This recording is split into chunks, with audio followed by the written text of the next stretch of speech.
वर्णिवेशरमणीय दर्शनं मन्दहासरुचिराननाम्बुजं पूजितं सुरो नरोत्तमैर्मुदा धर्मनन्दनमहं विचिन्तये।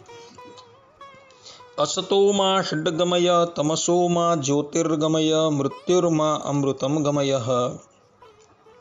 ओम शांति शांति शांति।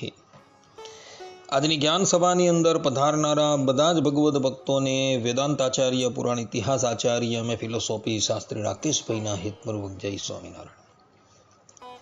ભક્તો, આજની આ જ્ઞાન સભાની અંદર આપણે બધા પરમાત્માનું સત્યત્વ, અમલત્વ તથા તેઓની ઇતર સમસ્ત થકી વિલક્ષણતા આ વિષયની ઉપર થોડી વાત શ્રવણ કરશું.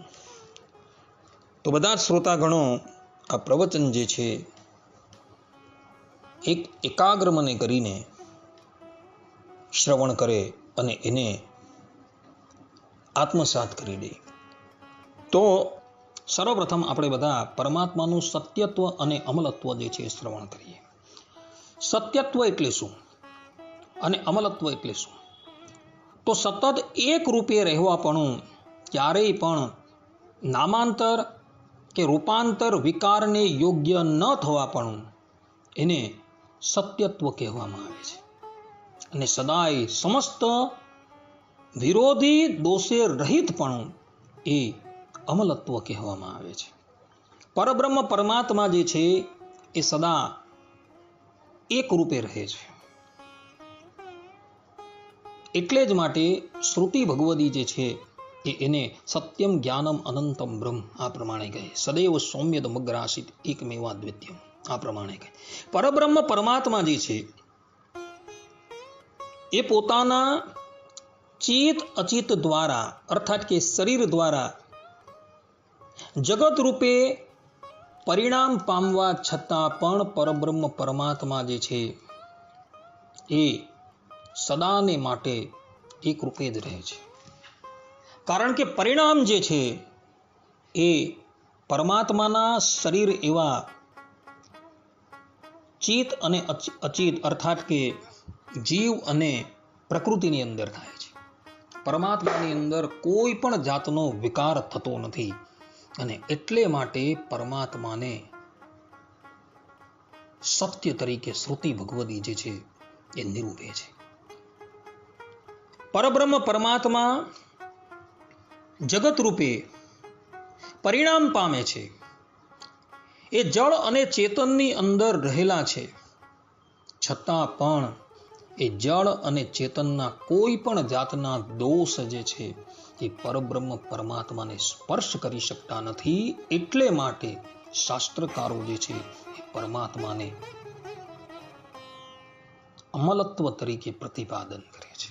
જે પ્રમાણે આકાશ છે, એ આકાશ દોષ સ્થાનની અંદર રહેલો હોવા છતાં પણ એના કોઈ પણ દોષ જે છે એ આકાશને સ્પર્શ કરતા નથી. તે જ પ્રમાણે નિર્દોષ એવા પરમાત્મા જે છે એ દરેક સ્થાનની અંદર રહ્યા છે.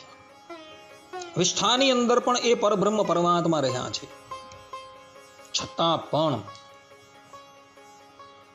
એના કોઈ પણ દોષ જે છે એ પરમાત્માને સ્પર્શ કરી શકતા નથી. અને એટલે જ માટે શ્રુતિ ભગવદી જે છે એ પરબ્રહ્મ પરમાત્માને નિર્દોષ તરીકે પ્રતિપાદન કરે છે. પરબ્રહ્મ પરમાત્મા જે છે એ નિર્દોષ છે. એની અંદર કોઈ પણ જાતના દોષ નથી. અને દોષરૂપ સ્થાનની અંદર રહેવા છતાં પણ એ પરમાત્માને દોષનો સ્પર્શ થતો નથી. જેમ અનંત કાળથી એ પરબ્રહ્મ પરમાત્મા આત્માની અંદર રહેલા છે, શરીરની અંદર રહેલા છે, છતાં પણ શરીરના કે આત્માના દોષ જે છે એ પરબ્રહ્મ પરમાત્માને સ્પર્શ કરી શકતા નથી. જન્મ મરણનો ભોગતા જે છે એ કેવલ આત્મા છે. પરમાત્માને જન્મ મરણ સાથે કોઈ લેવા દેવા નથી. પરબ્રહ્મ પરમાત્મા તો એ આત્માની અંદર કેવલ સાક્ષી રૂપે રહેલા છે. અને સાક્ષી રૂપે રહેવા છતાં પણ પરબ્રહ્મ પરમાત્માને કોઈ પણ જાતનો દોષ જે છે એ સ્પર્શ કરી શકતો નથી. અને એટલે જ માટે પરબ્રહ્મ પરમાત્માને અમલત્વપણે નિરૂપણ કરવામાં આવે. ભગવાન સ્વામિનારાયણ પણ ગદડા પ્રથમના 42મા વચનામૃતમાં કહે છે કે સત્ય સ્વરૂપ એવા ભગવાન પરબ્રહ્મ પરમાત્મા ભગવાન શ્રી હરિ પરમાત્માને સત્ય રૂપે પ્રતિપાદન કરે છે. કાર્યાણીના 7મા વચનામૃતની અંદર ભગવાન સ્વામિનારાયણ કહે છે, અને એ ભગવાન તો ઉત્પત્તિ સ્થિતિ અને પ્રલય એ સર્વે કાળને વિશે એક રૂપે કરીને બિરાજમાન છે, પણ માયિક પદાર્થની પેટે વિકારને પામતા નથી, સદૈવ એક રૂપે રહે છે. ઉત્પત્તિ સ્થિતિ અને પ્રલય કાળને વિશે પણ એ પરબ્રહ્મ પરમાત્માનું સ્વરૂપ જે છે એ એક જ રૂપે રહે છે. કાળ જે છે એ કાળ પણ એ પરમાત્માનું ભક્ષણ કરી શકતો નથી. શ્રુતિ ભગવદી તો ત્યાં લગીન કહે છે કે પ્રલય અવસ્થાની અંદર એ પરમાત્મા જે છે કાળને ચટણી અને અથાણાની જેમ ખાઈ જાય છે. એટલે જ માટે શ્રુતિ કહે છે કે સકાલ કાલ હે ભગવાન જે છે કાળના પણ કાળ છે. અર્થાત કે પરમાત્માને કાળ જે છે પણ કંઈ કરી શકતો નથી. કાર્યાણીના 8મા વચનામૃતની અંદર ભગવાન સ્વામિનારાયણ કહે છે, અને જેમ આકાશ છે તે પૃથ્વી આદિક 4 ભૂતમાં વ્યાપક છે, ને પૃથ્વી આદિક 4 ભૂત થકી અસંગી છે, અને એ 4 ભૂતોની ઉપાધિ તે આકાશને અડતી નથી, તેમ પુરુષોત્તમ ભગવાન સર્વના આત્માપણે કરીને સર્વને વિશે રહ્યા છે, તો પણ અતિશય નિર્વિકાર છે ને અસંગી છે ને પોતે પોતાના સ્વભાવે યુક્ત છે. અહીં પરબ્રહ્મ પરમાત્મા ભગવાન શ્રી હરિએ ભગવાનને માટે અસંગી શબ્દનો પ્રયોગ કરેલો છે. એટલે દોષ સ્થાનની અંદર રહેવા છતાં પણ પરબ્રહ્મ પરમાત્માને એના કોઈ વિકાર જે છે એ સ્પર્શ કરી શકતા નથી. કોઈક વ્યક્તિ દોષ સ્થાનની અંદર રહ્યો હોય, ધારો કે મેસની કોઠીની અંદર કોઈ ઉતરે તો અવશ્ય એ વ્યક્તિને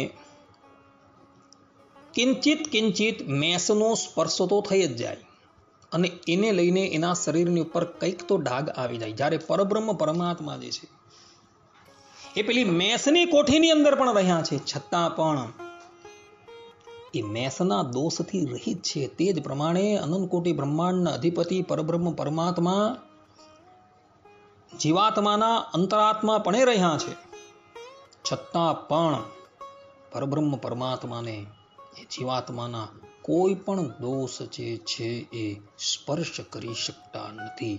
આને જ કહેવામાં આવે છે અમલત્વ, અને આને જ કહેવામાં આવે છે સત્યત્વ. આમ સદૈવ એક રૂપે રહેવું એને સત્યપણું કહેવામાં આવે છે, અને દોષ સ્થાનની અંદર રહેવા છતાં પણ એના દોષથી રહિત રહેવું એને અમલત્વ કહેવામાં આવે છે. આ પ્રમાણે સત્યત્વ અને અમલત્વ વિશે મહાત્માઓએ કહ્યું છે. હવે આપણે બધા પરમાત્માની ઇતર સમસ્ત થકી વિલક્ષણતા જે છે એ શ્રવણ કરીએ. પરબ્રહ્મ પરમાત્મા જે છે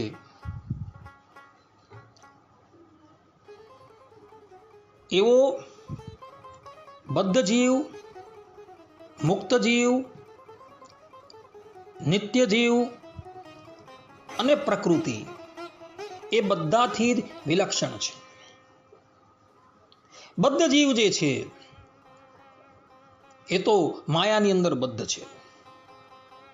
મુક્ત જીવ જે છે જે પોતે બદ્ધ હતો અને પછી મુક્ત થયો છે. બદ્ધ અવસ્થાની અંદર એનું જ્ઞાન જે છે એ સંકુચિત હતું, અને મુક્ત અવસ્થાની અંદર એનું જ્ઞાન જે છે અર્થાત કે ધર્મબુદ્ધ જ્ઞાન જે છે એ વિકાસ પામેલું છે. નિત્ય મુક્ત જે છે એનું જ્ઞાન ક્યારેય પણ સંકુચિત થતું નથી, એ હંમેશા વિકાસ પામેલું રહે છે. પરંતુ પરબ્રહ્મ પરમાત્મા જે છે એ આ ત્રણેય જીવાત્માથી વિલક્ષણ છે. કારણ કે પરબ્રહ્મ પરમાત્મા જે છે એવું નિત્યમ વિભુ છે, જ્યારે આ નિત્ય મુક્ત છે અને બદ્ધ જીવ છે એવું હંમેશા અણુ છે. બદ્ધ જીવ તો સંસારની અંદર છે. મુક્ત જીવ જે છે પ્રથમ બદ્ધ હતો અને પછી મુક્ત થયો છે. નિત્ય મુક્ત જીવ જે છે, જે નિત્ય મુક્ત છે, પરંતુ એનો આત્મા જે છે એ અણુ છે અને પરમાત્માની આગળ એ પરતંત્ર છે. જ્યારે પરબ્રહ્મ પરમાત્મા જે છે એ સ્વતંત્ર છે. જ્યારે જીવાત્મા જે છે બધા જ પરતંત્ર છે. પ્રકૃતિ જે છે એ પોતે જડ છે, જ્યારે પરબ્રહ્મ પરમાત્મા જે છે એ ચેતન છે. પરબ્રહ્મ પરમાત્માનું ધર્મભૂત જ્ઞાન જે છે એ ક્યારેય પણ સંકોચ અને વિકાસને પામતું નથી. એ હંમેશા વિકાસને જ પામેલું હોય છે. એટલે પરબ્રહ્મ પરમાત્મા જે છે એ બદ્ધ, મુક્ત, નિત્ય મુક્ત અને પ્રકૃતિ એ સમસ્ત થકી વિલક્ષણ છે. કારણ કે પરબ્રહ્મ પરમાત્મા જે છે એ વિભુ છે, જ્યારે જીવાત્મા જે છે એ અણુ છે. પરબ્રહ્મ પરમાત્મા ચેતન છે, જ્યારે પ્રકૃતિ જે છે એ જડ છે.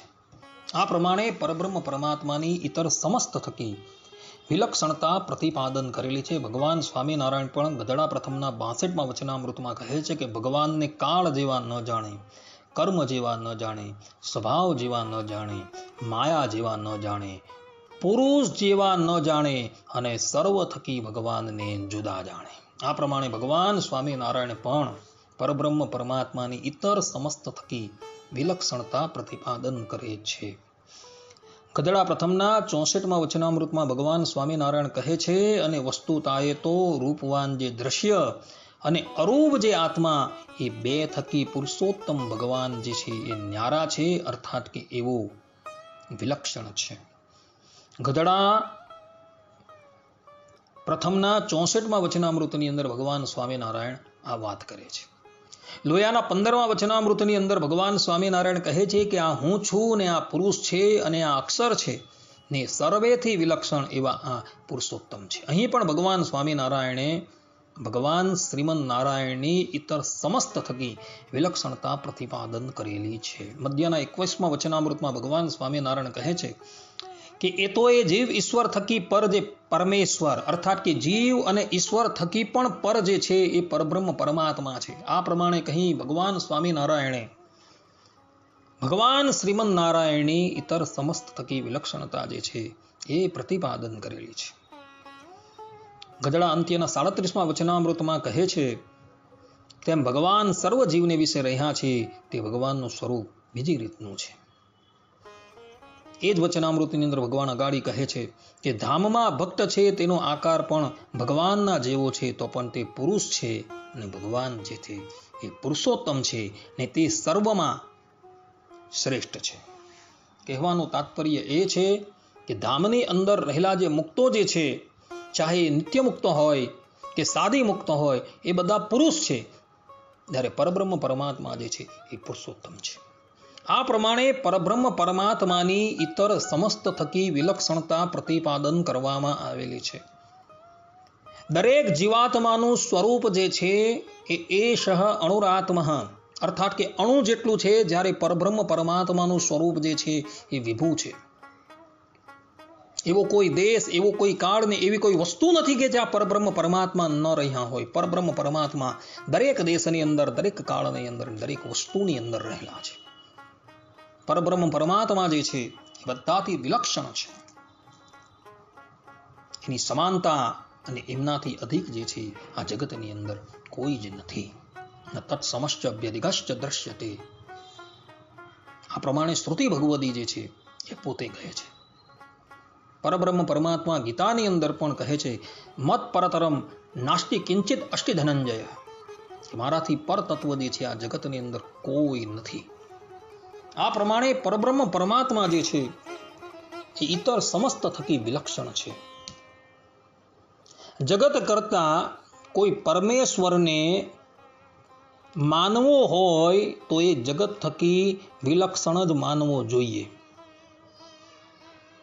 જગતને સમાન સ્વરૂપ સ્વભાવવાળા માનવામાં આવે તો પરમાત્મા જે છે એ પણ પરિચ્છિન્ન, પરિણામી અને સદોષ તથા અકલ્યાણ ગુણ જ થરે. જો એને બધાથી ન્યારા માનવામાં આવે તો જ એને જગત કરતા જે છે એ કહી શકાય, અન્યથા ભગવાનને જગત કરતા ન કહી શકાય.